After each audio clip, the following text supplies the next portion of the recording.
A ta mignonette penons et trois arbeds, spion ne seront Juan dior beb zulvintin, dijoloi gwellor breiz. Telo penons mancon. Et très carrés à ronde, à Krigerium, en abaden isio, et l'en urvant, tal kichen chapelik trevarn. Ya tu chanti comment et at Kavin Lénaïque Georges Salin évite combs divarben Gladarvro, a divarben et chedou.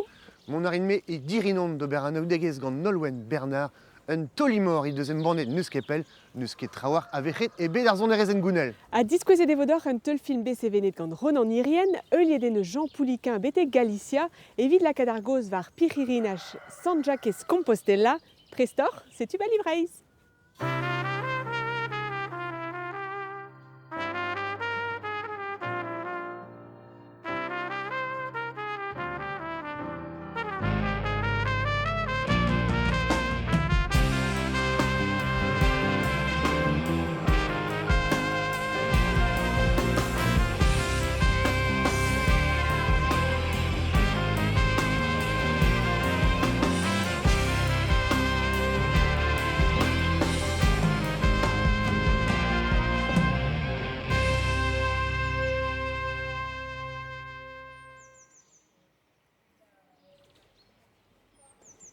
Salut, dites Lénaïque, penons mancon. Salut, mon aramad. Mon aramad, Ja. Lavardinta et Peller et tegemerez a Ronan Irio. Amant et aux chapelles Introndvaria, Trevarn et l'Enurvan.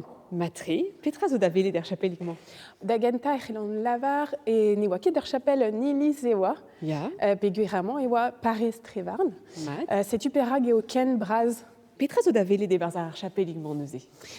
Quels atraus ces davelet statues Erwan hag an inipinvidig hag an inipaur. Ya, Santezana, Marie, hag bezezie ur fram nevez a zo bet ad sevel, ad savet et penkenta ar blo avez daoumil. sais-tu, a logo dal livi en tamik. Ya, Ur mechant amzer. bezez kalz a logo den dal amant. A logo dal.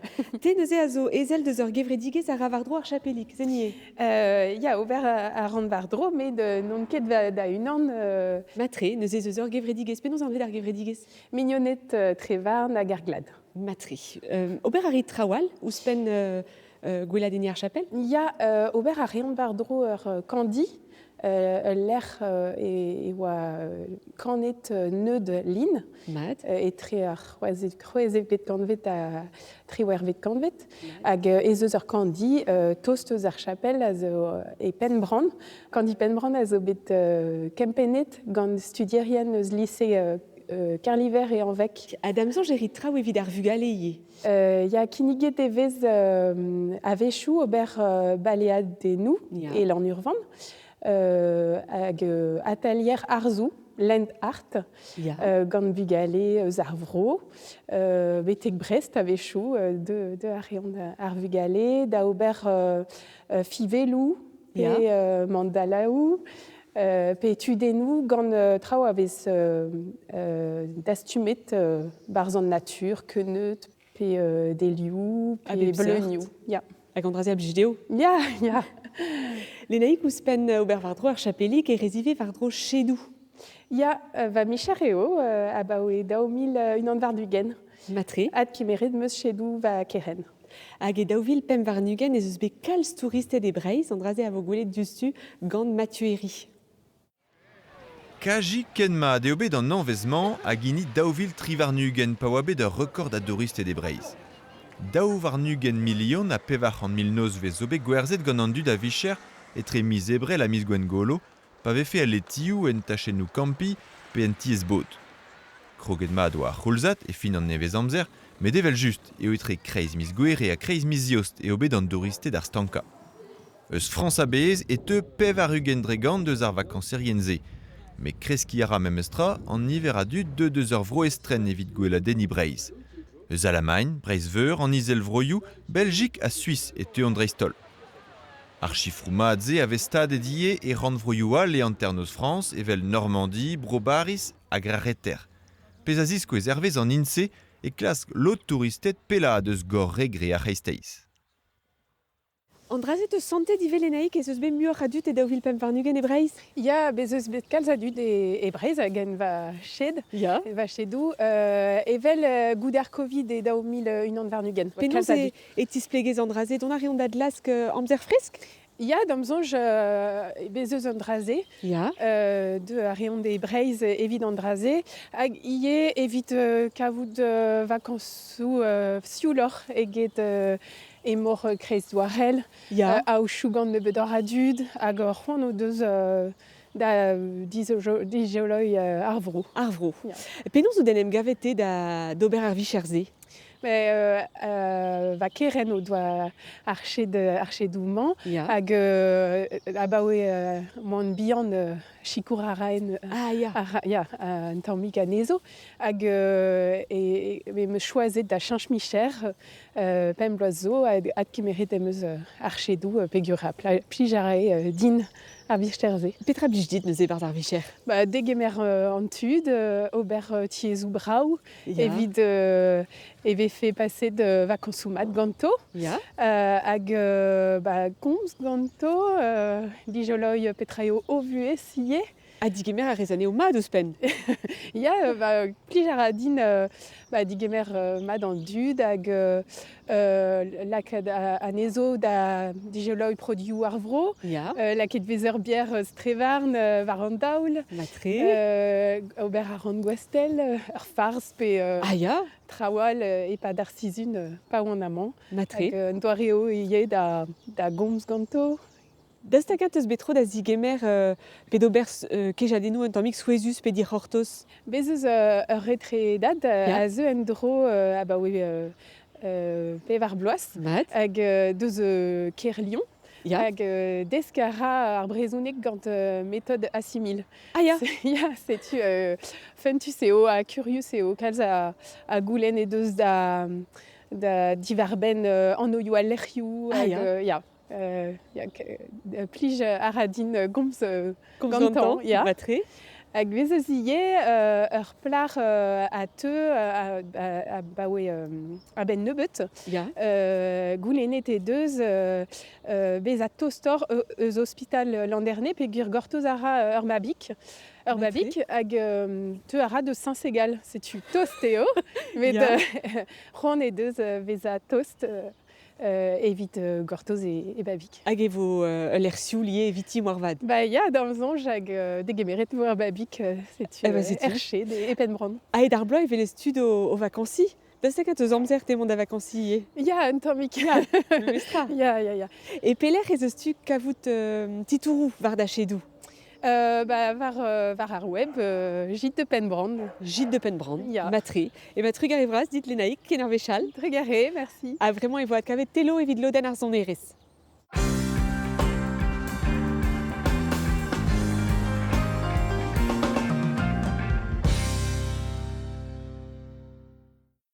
Ah, c'est hume talkichen landernais et dirinon et ti Nolwenn Bernard. Penaos mon compte Nolwenn? Monara ganite Mon ara, neus ket da glem, brauar vue dirinon? o tranquille ya. Ya, tranquillik. Nut ket gwall deus landernais, fi valar an tammig muur e landernais. Ya, bez ur bern tavarnoù, ur bern abadennoù son arez, agal. Avez o chiki. C'est une Nolwenn seigneur Estelen, kelen ar Estelen, zoken, met da baoe nebet blavechou e stourmez evit plas ar mechet e bet ar zonerezen gounel, lavar arez skler neus ket trawar a vechet var lorenou ar festounoz. Penaos ta ou krog da stourm evit difen ar mechet e bet ar festounoz. Et pen kenta e oa sujet de moi au classe qui évite un diplôme et oan Robert et David Vernugen. Ya, Hag e oan o classe perak neus ket kemese son erezit bin viji var a leuren. A neuze gren meus an en klask erruedomant. Evit gouzout perak, petra d'ober var l'air. Agal. a just ar perag neus ket trawar a vechet. Figur kleven meus komz da skouer e oa muur a vechet er skolioù sonerezen gounel, hag i fin ar gont var a leurennoù ne oan emet 16 dregam deus outo. Peta zo c'hoarvi. Pia e ben un histoire d'escadurez eo, Ja. un histoire système, un temps millet, gant a patriarcalez zo bet ar feuster, bet an noz, gant alcool a zigas disurentez agal, a eri c'hoaz merc'het zo des savet, en leur classe sur entes. Cause la res de dissurentes, de alcool, armechet, de an, mon festunos. Ben arfin. En ablavechu alia, vraiment vez golor, mais neke norbet gant surentes gant stabil, ben arfin, neuze change à ratrao vraiment. Et dasco vidout et grid a ratos, n'avait fait qu'il golet, trawar avechet et ben festunos. Ar botre de aziba bandrae? Ben, un système à la gandéon d'Aubert Andraze, mais non qu'est sur à ratos, un dra gwechal gozeo. Ja. Ar chachement zo dies dean, mais neke d'un dra à ratos nan sonj. Neke ben festunos, zo bet machiste vidout? Keke mense, ne change ket bet ar sonorez al. Ja, puis trawal ve golet ar memestra. Il y a sonorez classé, sonorez jazz, va pas se rendre. A penaos vidout e c'hell chanch an traoù. El rajou a gazo bet laki des places evit la gadar pouez, evit selet a gwelet meilleur à son erezet. Ja, bezo une histoire kota, lakat tregont dregant avechet var Lorraine festunos, modal evez karzet just avoir el rajou. Un dravad e vidout kaout ur kota? Ya a non, ya pegur et là que forcer la main un peu un temps dans la ausérienne. Ja. A non pegur pera qu'on utilise à rendre et vide la cadre meilleur à son erezet vers C'est Lorraine. tu adriston le ski calz force penos a el rajou vid ar festunos. C'est tu. Nolwen, mais on a discuté vraiment ur stroland gant mechet nemetkin disquez ar amad et ce stu no ber et vel just hag ur strolandement ar ber ser marement c'est une zé blue glaze. Mounette de Val et Garenne Rouennette, ça va être cling cling el payourago. Mounette de Val et Garenne Rouennette, ça va être cling cling el payou. Mounette de Val et Garenne Rouennette, ça va être cling cling el payourago. Mounette de Val et Garenne Rouennette, ça va être cling cling el payou. Une entu collège à 12 prêts, ça va être cling cling el payourago. Une entu collège à 12 prêts, ça va être cling cling el payou. Une entu collège et 12 prêtes, ça va être cling cling el payourago. Une entu collège et 12 prêtes, ça va être cling cling el payou. Oh, oh, oh, oh, el payourago. Oh, oh, oh, el payou. Oh, oh, oh, el payourago. Oh, oh, oh, el payou. Do you walk in the valley of kings?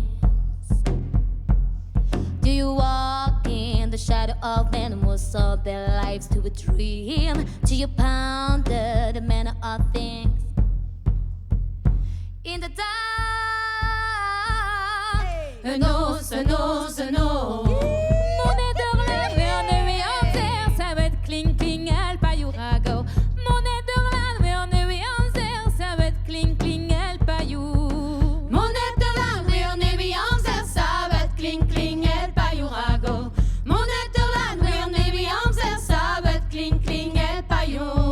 Elle le long de tes fineurs gouillants, ça va être cling cling el payourago. Elle le long de tes fineurs gouillants, cling cling el payou.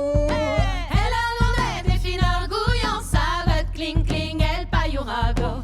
Elle a l'honnête des fineurs gouillants, ça va être cling cling el payou. Peut tracher, j'appeux à l'iveille nose, tiroucline, tiroucla. Peut tracher, j'appeux à l'iveille nose, tiroucline, tiroucla. Peutrache, j'alpe arriver un os, tiroucline, tiroucla. Peutrache, j'alpe arriver un os, tiroucline, tiroucla. Ah ouh. Cause everybody in the back room spinning up, don't remember what you're asking for.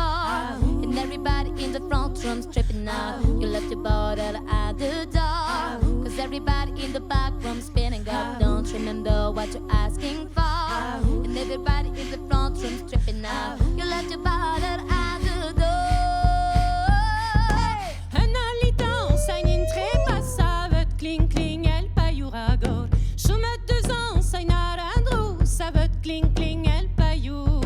Un alitant, ça n'y pas, ça va être cling cling el payourago. Je mets 2 ans, ça n'y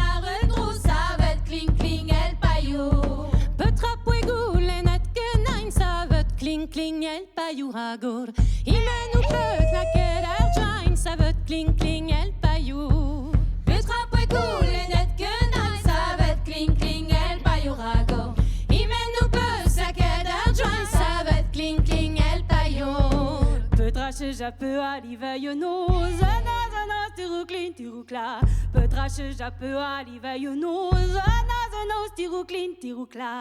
Petra cheval peut arriver yo nos, un nos, tiroucline, tiroucla. Petra cheval peut arriver yo nos, un nos, tiroucline, tiroucla. Ah ouh.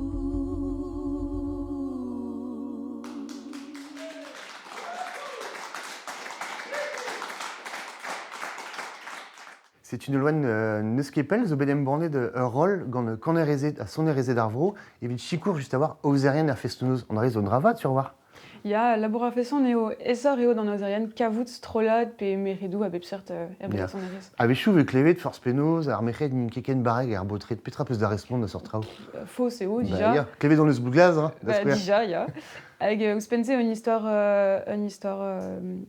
privilégiou. Da la verede a gain out ganet en ur famille son erez, a gain out ur pot per plar, a gain... Ne ket ar sex hag ar Ben non. out bareg Non. beget force penaos. Ben non, Neuskepel krismen neus en bornet, et narfe kana mane oa kemechet var a leuren. Petra songez an drae. songe à la ronde au normal, Ya. qui m'a goms var andraze. Hag ur message eo evit i gen laboureur. Un teur se preto chikour eo même stravidor.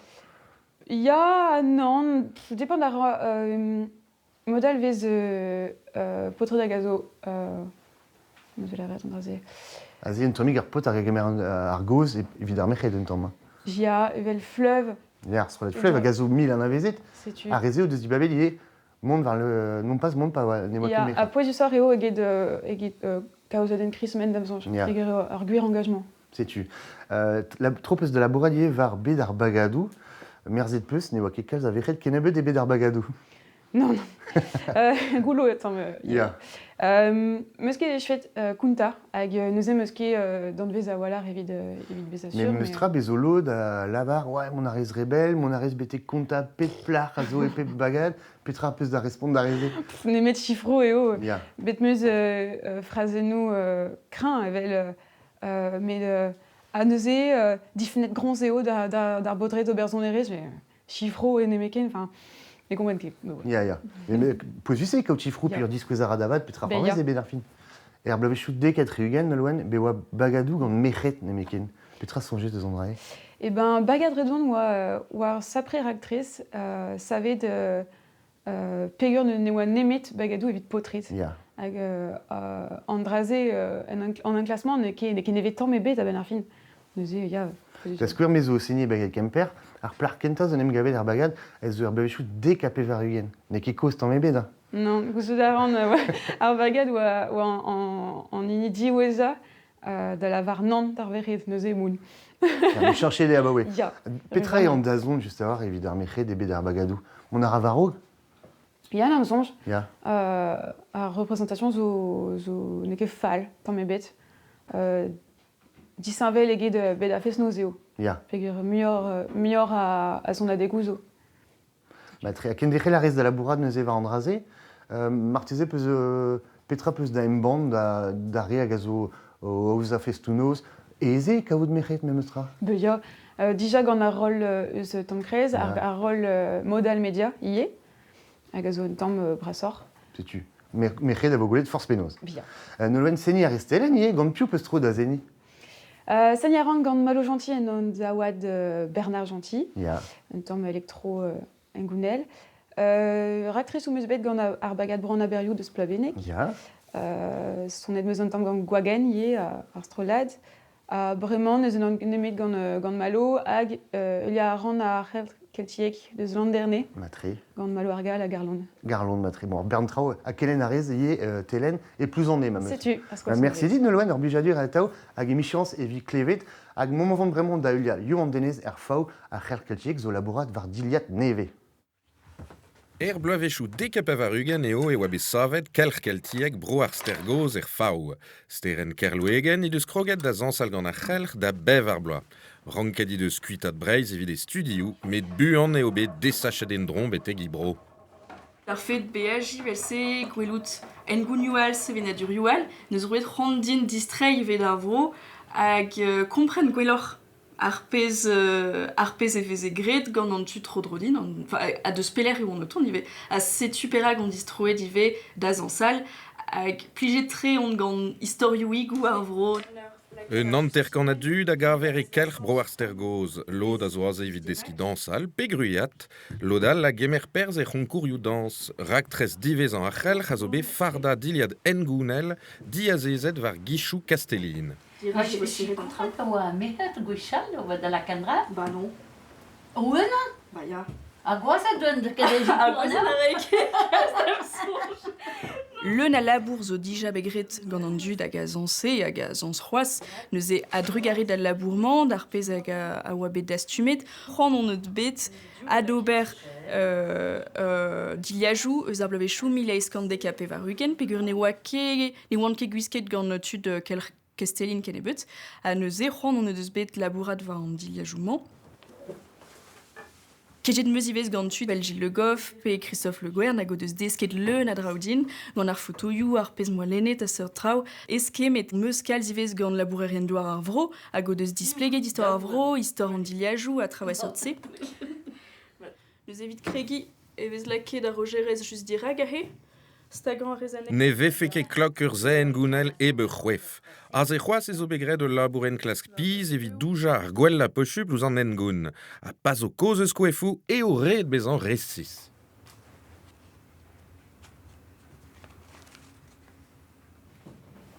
Ouais, les jusquettes. Regarde le bras. Azé et au kiz Castellin, gant ar fet justement kaout an tronsou hag a zeu war c'hori vel se, a gronted evez an trao evit diskouez emon meus bro ar fao. Pegur pepini neus e doare lakat an tronsou. A ben ar fin e zeo an diliad engounel evel un nor digor war an istor. Gant an diliajou engounel e c'hellom kompren eus peler et an dud a ben a fin just en ur selout an doare ma deus fiche do bleo, ma deus laket ar c'hwef, ma deus laket an diliajou, le natitourou vez kavet gant an doaremant. Gant ar c'hoant cheñch en dra bennak en e vuet da c'houzout gwelloc'h piv e oa et Jean Pouliquin, var droad, betek San Jacques Compostela e daouvil daou. Kemen a oa bet degasedian gant ar piririnajman, ken e oa en dro meur a vech, e miz Gwengolo daouvil pem varnugen e oa distro e Galicia da gemer pers e pardon itron varia ar vag a da gontadiom e un chou e treze Compostela. C'est une Jean Piririn Penouarbed, un teul film besevenet gant Ronan Irien.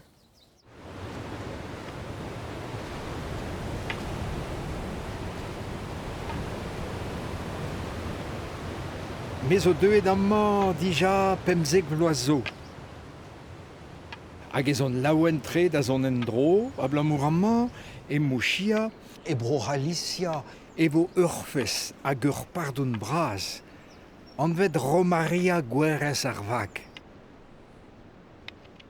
Salve Regina, Mater misericordiae, vita dulcedo, spes nostra salve. A te clamamus, exulet filii eve, a te suspiramus, gementes et flentes, in ag lacrimarum vale.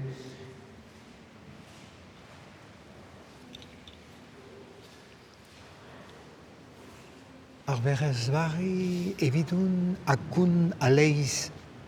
Pa oan diovang dija e oan adu gant ar verezvari hag an rez o chomet don em var speret hag un bet prez an tau da bedi anei a tau amman hag a lerioal ebe just hag a var va henchou ie. Ok, buenos días, ¿qué tal? Buenos días. Where are you from? De Francia. Ah, ok.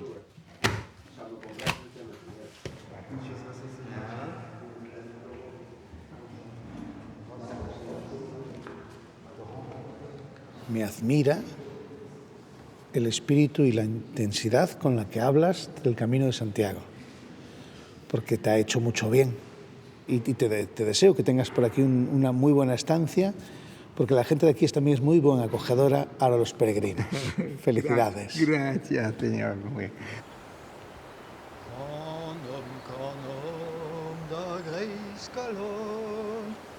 Gloire de San Jacques, sort patron.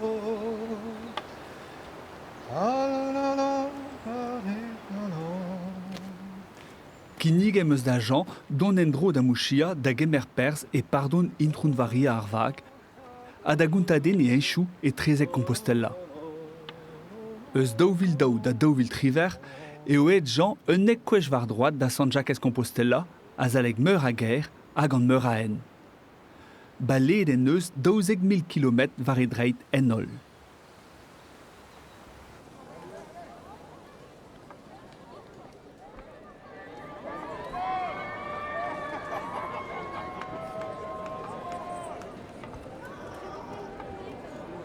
Drid a la rage, bep taol va halon, bep taol em eus fromou, c'hoan ouela, c'hoan ie, kana, lavar va joad an dud a blamour, deud da ben amman, sonjeta. Nag a dro, nag a joa, nag a levenez.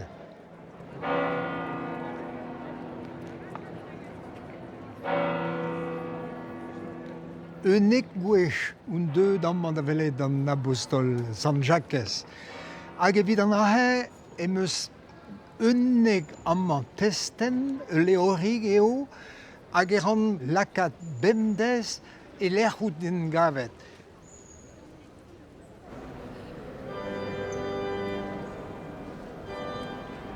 Egiz Jean eza 500.000 a dud var droat be ploas da Compostela. A baoe an navet kanvet ez eo milionou a bihirinet o deus baled betek bez San Jacques.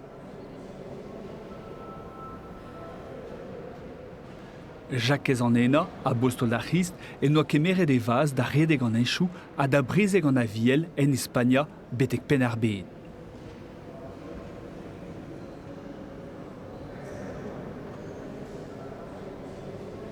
Ed eo a Jacques en dro d'ar Judé da velet a vehezvari vech diveza. Eno oa bet dibennet. Ez iskibien o do laket e gorfen ur vag vein, a puntet gant an elez e hen en gavas e Galicia.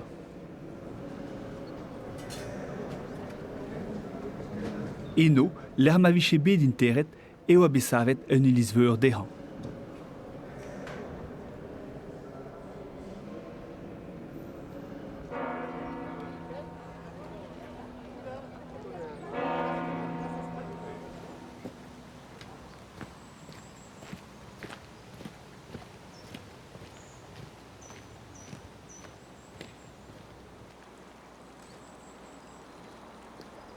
Et daouvil daou eo an lorret eus le puy en velay hag an dud a c'houlenn diganin sajan, perag ez da galoupat e gise keitse eus da ger, nout ket brao e l'ambol gemio.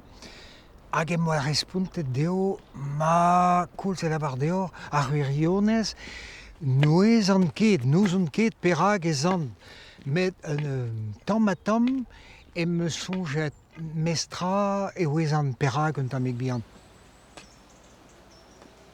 C'hoant ne moa matere chanj va buez, me oa kelenner var sport e lez neven, e oa de rubuliat a wall ar vuez gant ar radio gatao, hag me oa un tammig bihan squeeze ganto matere, squeeze gant ar real, squeeze gant oume matere. Hag e moa chonjet matere ma zan war an enchou-se e vo lavaret din piou un. Neus en da vuez e sa vo ur vleunien, bleunien ar garantez diwanet eus kalendou.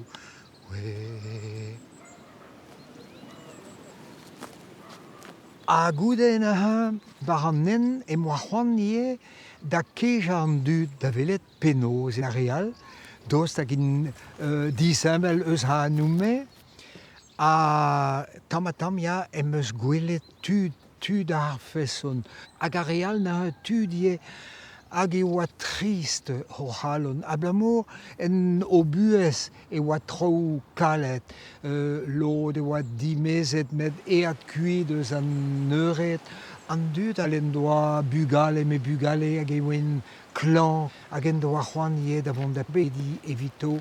Ha da jenchant amik bihan ie ar pez a zongez eus a real.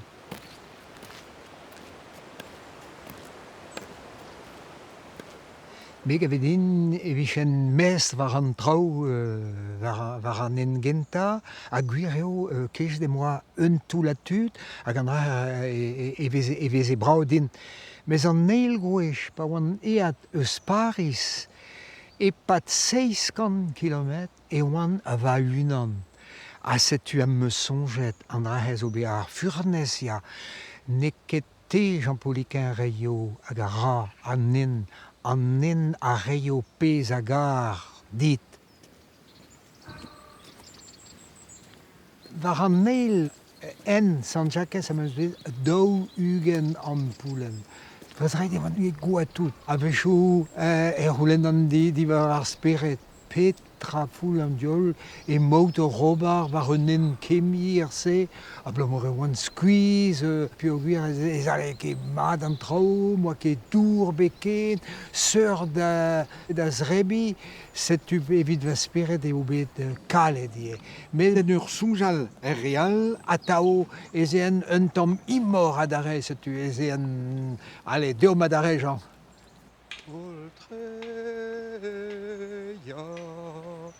Ultreia, et suseia, Deus adiuvamno.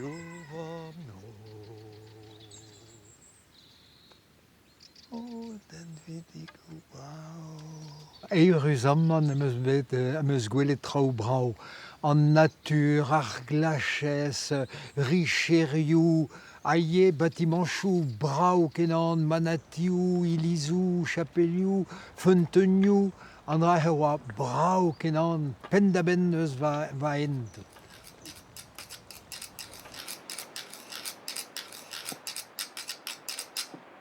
E daouvildek e oa lohe Jean eus San Jacques Gwiklan e kichen e ger. Da houde, en engavet e San Jacques Compostela, a c'hoant gantan da ad kaout peor an enchou en oa balet 6 km a pevarug en c'hoaz beteg Mouchia.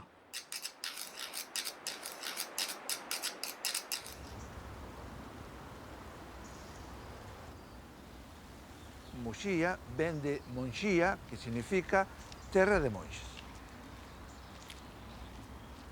Estamos aquí na igrexa de San Xulián de Moraime, que é o resto dun antigo mosteiro que se creou posiblemente no século X ou XI. É un mosteiro de monxes vieitos. E estes monxes foron posiblemente o que fundaron o santuario da Virxen da Barca, pero ao mesmo tempo tamén foron os que lle deron o nome a vila de Moxía. E vemos como a imaxen dun peregrino camiñante aí, porque xa naquel tempo este mosteiro acollía os peregrinos que viñan cara a Moxía e cara a Virxen da Barca.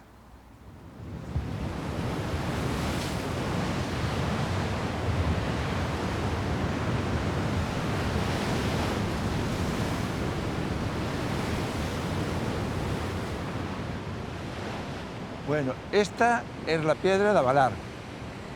Allí detrás está la piedra del Timón. Y aquí, a la izquierda, está a Pedra dos Cadrís. Estas pedras deron orixen ao santuario da Virxen da Barca.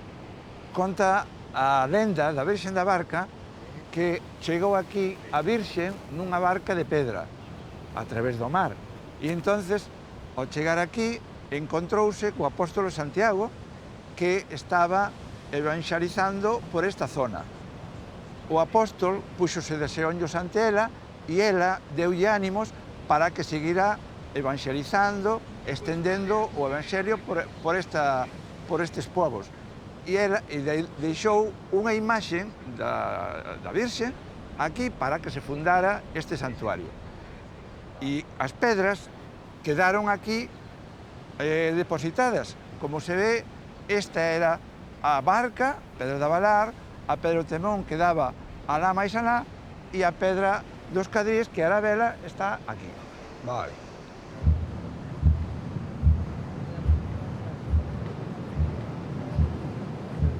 Bueno, a Pedra de Avalar, que era unha pedra enorme, era a barca da embarcación que trouxe aquí a Virxe. É un penedo, como se ve, enorme, plano, que chega a pesar unhas 70 toneladas. E o que chamou a atención aos viaxeiros que viñeron aquí xa no século XV era que esta pedra se movía con moi pouco peso. E entonces, claro, esta pedra nos cultos antiguos tiña a propiedade de que favorecía a fertilidade. Entón, despois, o cristianismo deulle outra orientación dicindo que o que era esa parte da embarcación que trouxe aquí a Virxe. Esta é a Pedra dos Cadrís, que, como vemos, é unha pedra de paso. Según a tradición, aquí hai que pasar por debaixo desta pedra 9 veces. Se pasas por aquí 9 veces, o que se fai é que se cura o mal da espalda. Por eso se chama a Pedra dos Cadrís.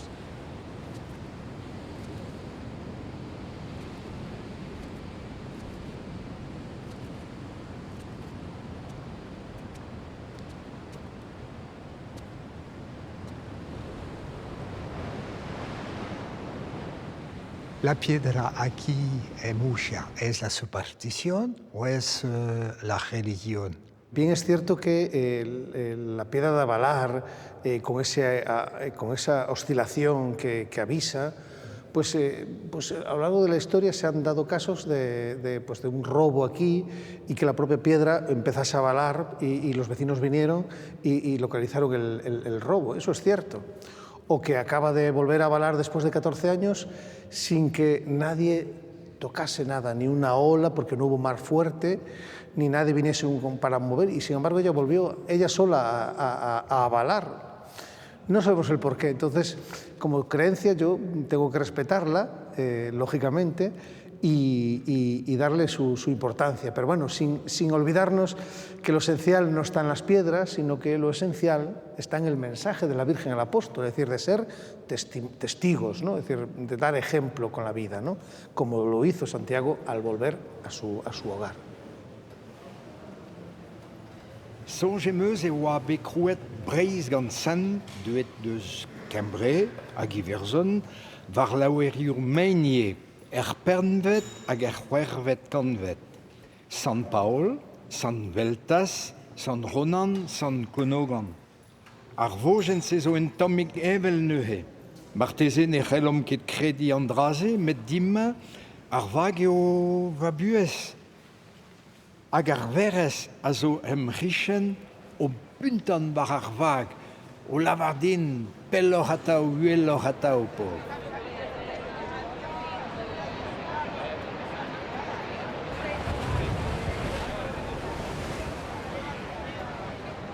Cantadia co corazón, non é de berrar, é de cantala con amor, con corazón, vale?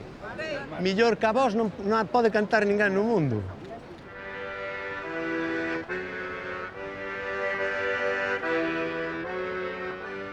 A pedra fun a balar,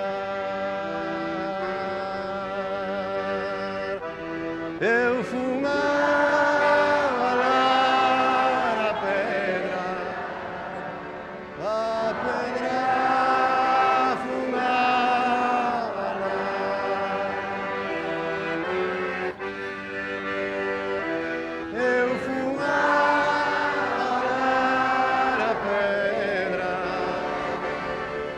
esta noche.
al sábado aquí en Murcia es muy importante. O sábado é o día principal da festa. Sí.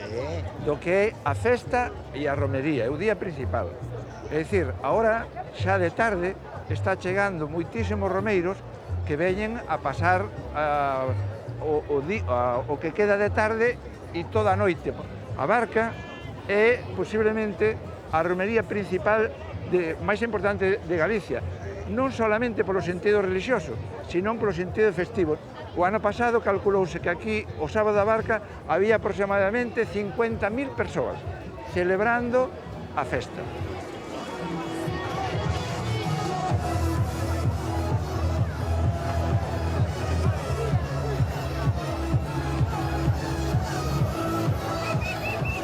Cool, c'est la vardit, un bit spuntet ac un tau spuntet. Alors, morse gwelet kemen a dra, va buez, en ur geriad en kem bianse. An dud a zo laouen, an dud a re yaouank, a re vian zo ket, a re vras, hag a re goz, tout assemblez. Hag emeino eva, hag emeino prena traoù, hag emein o kana, bisko az kemen dalem eus gouet kelet, kemen se.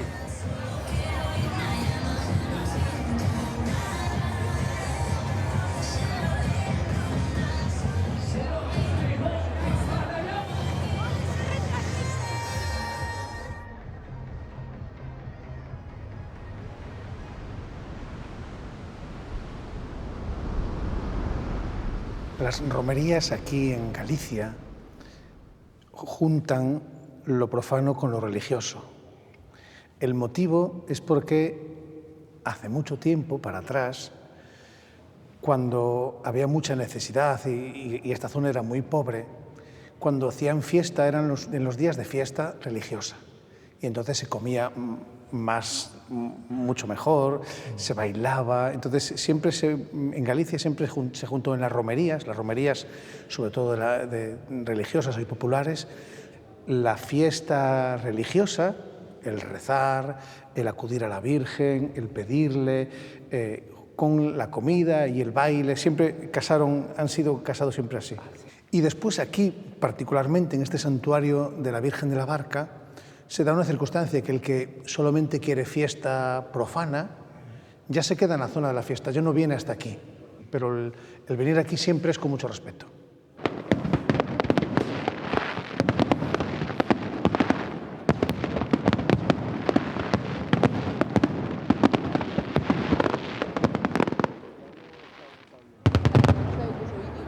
Ahora me spät.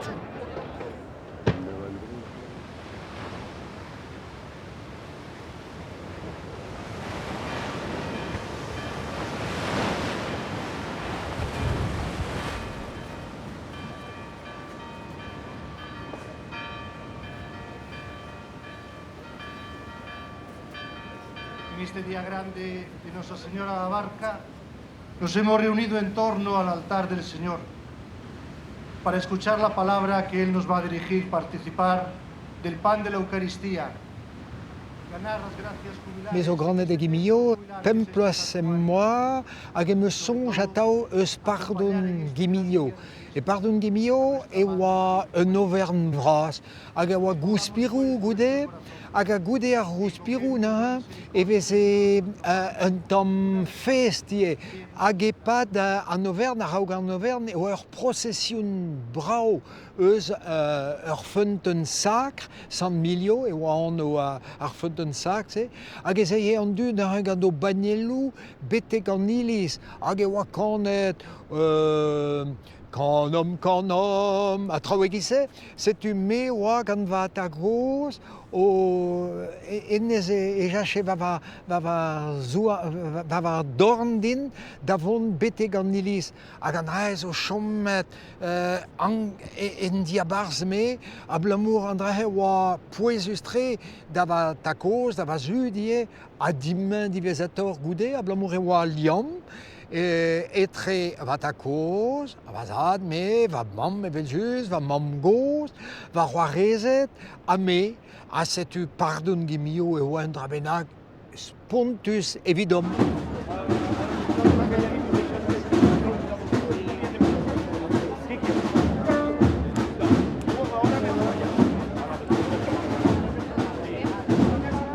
zo weet Ponte-Croix, ahem een school Urcloerdi.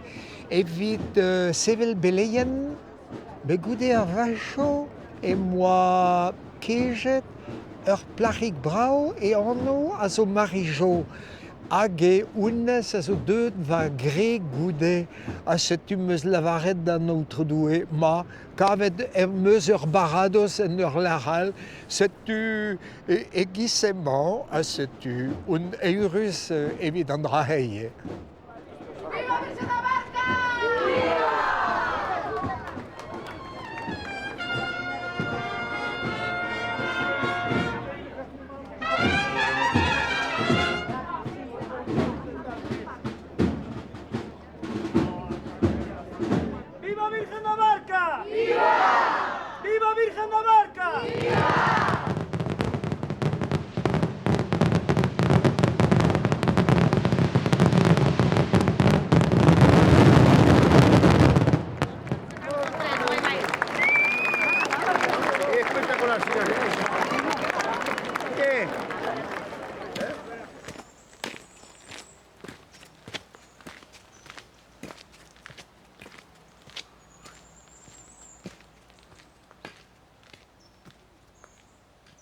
Ar verkous an zo evit farsal un tamm bihan, abeg evit anaudie 5 kilometer am eus graet war va en chou. Setu ahem eus graet riganou, a pep rigan a dar 100 kilometer. A pa eus graet deg rigan e gise, e ran linen du hor, e gise e oezan em eus graet 1000 kilometer, hag ar hen eus daouvil, goude ar fin ama, em eus graet 12.000 kilometer. 12.000 kilometer. Vardro, ma tese o 12.000 kan, pet ama ema 1.900 vardro, quoi, vardro. Ar on en gavet, a setu gread am eus un tammig c'hoaz me eus ket verket rak mezo kosadi un tammig bihan. Setu ar fin hag ar pen fistera pet ama moujia hema tu benag hag a goude mate varvin mate evin evel em eus lavaret un tammig bihan santelad va halon va ene c'hoaz ar augmont Pelor atau, San Jacques matehe, ma zeus un San Jacques benag en ne, mer gred a zeus un dra benag. Me viche kontant ma viche lavaret gant San Jacques. Deus ta va servich mat, Jean-Paul Quintez obedeur servich mat din da San Jacques en tammig bihan l'or useo an drahe. Deus Jean servich mat ou bet, setu deus da velet doue o tad. Deus va servich mat da gaudoue on tad. Jesus pegen brazvez, plija durant enne, pavez e graz doue, hag ene garantez. Spion eus o peus bet plijadur gant Jean et Galicia ar zizun a zeu evo kinnig edor randkenta un euliad neve anvet ar zou Breizh. A setu echu gant prantat abadennou kernevodez a c'hanonoa trugarekad an ol dut hag a zeu d'assemblez gant da flapat hag an ol errioù deus degemeret da c'hanom. Setu poene kuitad an ojou brao evidemont davet Breizhuel ar vech a zeu. A kloze evo an abaden gant son erez glouena. Ya, peseur strolat eus diskouach edion? Strolat fez noz gant potret, met dive kan erezet evel just, setu neuze ar strolat iben gant dans ar blei. Ken ar zineton, fokotrous, ken avo. Dans sa brei va mene, stokon ken a ken. Dans sa brei va mene, dans sa brei o pli. Dans sa brei va mene, stokon ken a ken.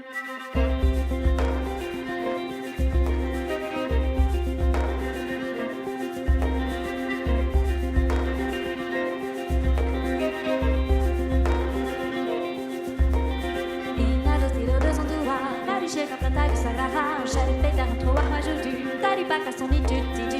Ina do silo dos ondoa, ali chega verte guisa glara, chega pegar um troar majudu, tari baka son itudidu.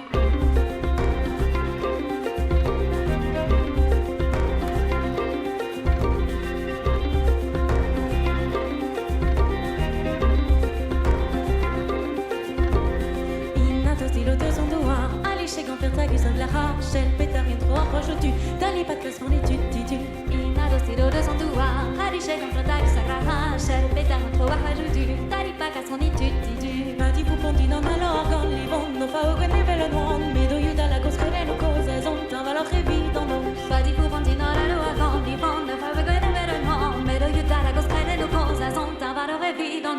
Medina sto code sta magaron, da sono danza che speranda, la schina sa schera de neve, e la blazy ti va a venire. Medina sto code sta magaron, da sono danza che speranda, la schina sa schera de neve, e la blazy ti va a venire. Danza brei va bene, danza brei